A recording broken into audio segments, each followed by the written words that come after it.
When you think about the Bible, it feels, well, permanent, right? Like it's always existed exactly the way it is now.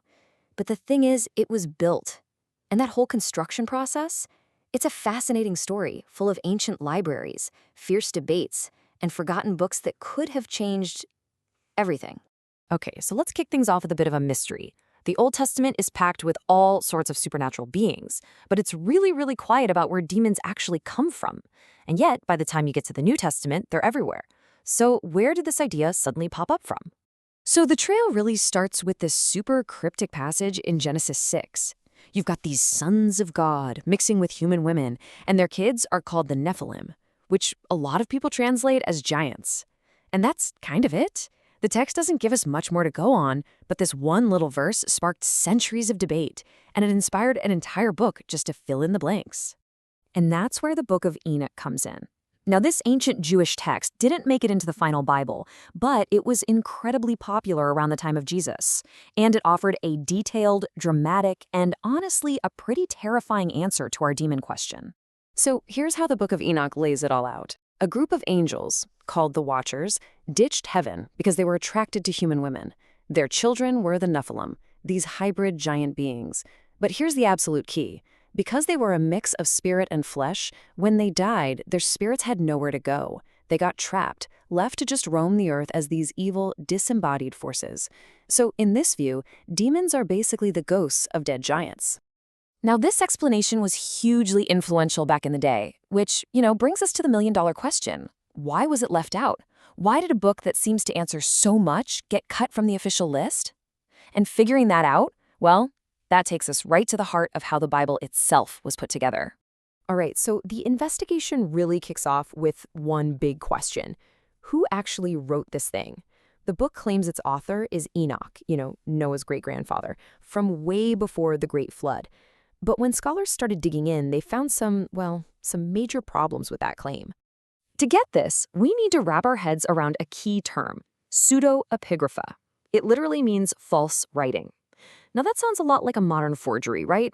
But back in the ancient world, it was actually a pretty common practice to write something under the name of a famous person from the past to give your work a little more oomph, a little more authority. It was less about tricking people and more like a tribute. And wow, the evidence against Enoch's ancient origins is pretty compelling. Scholars found all these clues that it was written much, much later. I mean, it quotes books like Deuteronomy that were written centuries after Enoch was supposed to have lived. It even hints at stuff from the Book of Daniel and uses Greek-style methods for keeping time. And then the first-century historian Josephus kind of sealed the deal for a lot of people by saying that Jewish tradition held that no scripture was written before Moses, which automatically knocks out a pre-flood book like Enoch. Okay, so this brings us to one of the most incredible archaeological finds ever, the Dead Sea Scrolls. It's easy to think of them as just one thing, but they were actually a massive library. They give us this incredible snapshot of what Jewish people were actually reading in the centuries leading up to and during the time of Jesus. And just look at the mix of stuff they found in this ancient library. Of course, they had copies of books that are now in our Bible, like Genesis and Isaiah, but they also had rule books for their community, commentaries, other wild apocalyptic texts like the War Scroll, and, yep, you guessed it, copies of the Book of Enoch. The big takeaway here? The Bible as we know it, one single bound book, it just didn't exist yet. It was a whole collection of important scrolls living side by side. So you've got all these different scrolls and texts floating around. The leaders in the Jewish and early Christian communities realized, whoa, we need some clear rules here.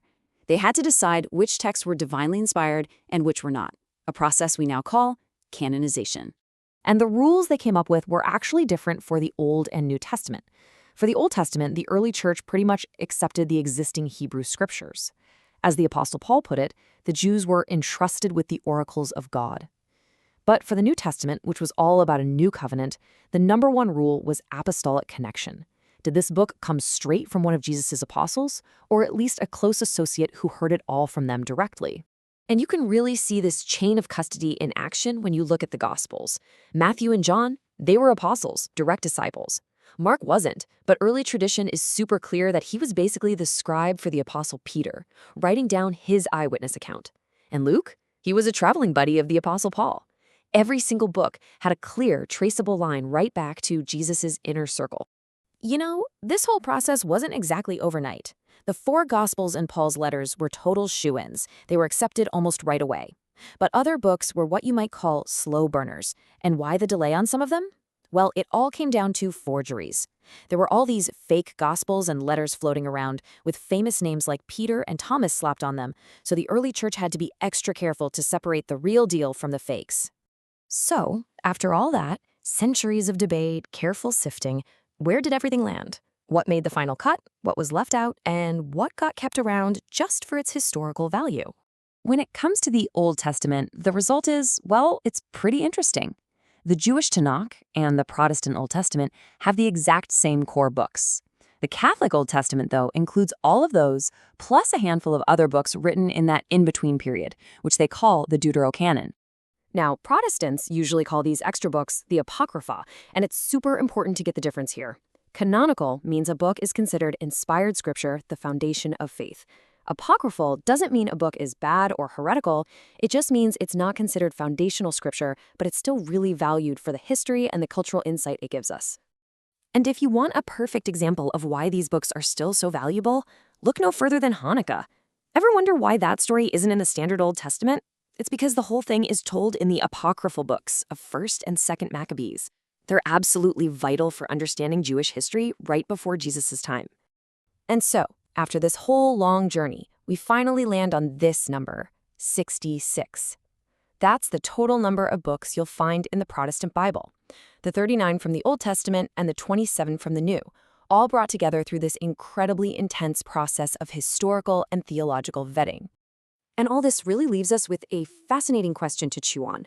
The Bible wasn't just discovered under a rock. It was formed.